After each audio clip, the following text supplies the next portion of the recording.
एक बार एक राजा के 3 पुत्र थे।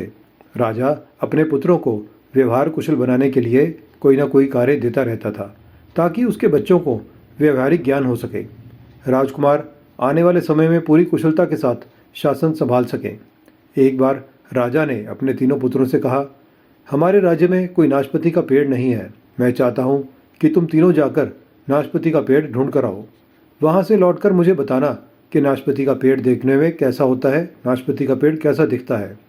लेकिन मेरी एक शर्त है कि तुम तीनों 4-4 महीने के अंतराल में नाशपाती का पेड़ देखने जाओगे और जब तीनों उस पेड़ को देखकर आओगे फिर उसके पश्चात मैं तुम तीनों से एक साथ एक सवाल पूछूंगा। तीनों राजकुमार 4-4 मास के अंतराल में नाशपाती का पेड़ ढूंढने गए।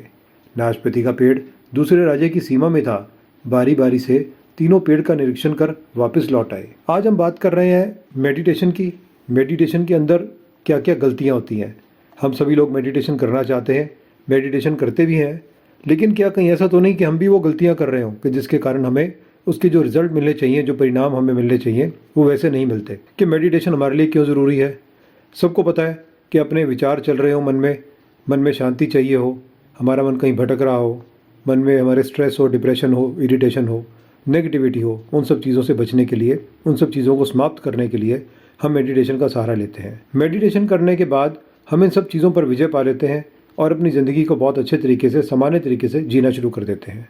लेकिन हम में से बहुत से लोग मेडिटेशन करना नहीं जानते। अक्सर वो ऐसी गलतियां करते हैं जिसके कारण उनकी मेडिटेशन उनको वो रिजल्ट नहीं दे पाती जो उनको परिणाम मिलने चाहिए। सबसे पहली चीज़ है कि लोग उम्मीद करते हैं कि इसमें इंस्टेंट रिजल्ट मिले। अक्सर हमारे पास लोग आते हैं, आके पूछते हैं कि हमने मेडिटेशन का आपका कोर्स करना है और ये बताइए कि ये कितनी देर करना पड़ेगा। हमारा जवाब ये होता है कि आप नहाने की अगर बात करें तो क्या कभी आप पूछते हो कि हमें कितने दिन तक नहाना पड़ेगा। अगर हम राशन की दुकान पर जाके राशन खरीदते हैं, क्या हमें पूछना पड़ता है कि हमें कितने दिन तक राशन खरीदना पड़ेगा या कितने दिन तक इस राशन को खाना पड़ेगा। उसी तरह से मेडिटेशन है, ध्यान है, ये लगातार एक करते रहने की चीज़ है।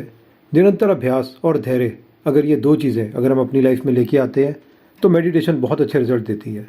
ध्यान के अंदर सबसे बड़ी चीज़ यही है कि हमारी पेशेंस, हमारी प्रैक्टिस, कंसिस्टेंसी, कि हम रोज़ ध्यान करें। हम चाहे थोड़ा टाइम निकालें लेकिन हम अपने ध्यान के लिए एक समय रखें कि हमने 20 मिनट, 30 मिनट, 40 मिनट, कोई भी समय निश्चित करके कि हमने रोज़ इस निश्चित समय पर बैठकर ध्यान करना है। और जैसे जैसे हम इस चीज़ में आगे आगे बढ़ते जाएंगे, हम इस चीज़ में परफेक्ट होते जाएंगे, ट्रेंड होते जाएंगे और हमारी मेडिटेशन हमें रिजल्ट देगी। अगर हमें कोई चीज़ अच्छी लगती है, खाने में स्वाद लगती है, और आप देखेंगे कि जब हम खाना खाने बैठते हैं, अपनी मनपसंद चीज़ को खाते हैं तो बहुत ज़्यादा खा लेते हैं। लेकिन इसके विपरीत मेडिटेशन, स्पिरिचुअलिटी, अध्यात्म एक ऐसी चीज़ है कि शुरू में इसका कोई भी आपको टेस्ट नहीं आएगा, कोई स्वाद नहीं आएगा, ज़बरदस्ती आपको इसको करना पड़ेगा। लेकिन धीरे धीरे इतना आनंद इसमें आना शुरू हो जाता है, इतना आनंद आपको आना शुरू होगा कि आप देखेंगे कि इससे बढ़िया कोई और चीज़ नहीं है। लाइफ के अंदर सबसे बढ़िया, ज़िंदगी के अंदर अपनी ज़िंदगी को शांत करने के लिए, व्यवस्थित करने के लिए, माइंडफुलनेस के साथ जीने के लिए, होश में रहने के लिए केवल एकमात्र ध्यान ही ऐसी चीज़ है कि जब आप मेडिटेशन करने बैठोगे आपको पता लगेगा कि इसके करने के बाद आपकी ज़िंदगी में कैसा परिवर्तन आया। हमारे पास बहुत सारी ध्यान की विधियां हैं। सभी व्यक्तियों के लिए अलग अलग ध्यान की विधियां हैं। आंखें बंद करके किसी शांत जगह पे बैठ जाना, कमरे में अंधेरा कर लेना और बहुत देर तक बैठे रहना, ये ध्यान नहीं है। ध्यान करने के और बहुत तरीके हैं। तो उन सब तरीक़ों को सीखने के लिए आप हमारे चैनल को सब्सक्राइब करें। इसके ऊपर बहुत सारी वीडियोज़ हम मेडिटेशन के रिलेटेड डालते रहते हैं। बहुत सी चीज़ें ज़िंदगी के अंदर करते करते कब मेडिटेशन हो जाती है हमें पता भी नहीं चलता। तो आसान विधियाँ, 1-1 मिनट की विधियाँ, केवल 1 मिनट दिन के अंदर आप मेडिटेशन कर सकते हो। आप अपने आप को व्यवस्थित कर सकते हो। तो इस तरह की विधियों को सीखने के लिए, और अगर आपको ज़्यादा जानकारी चाहिए तो हमारे जो दिया हुआ नंबर है आप उस पर फ़ोन करके हमसे बात भी कर सकते हैं।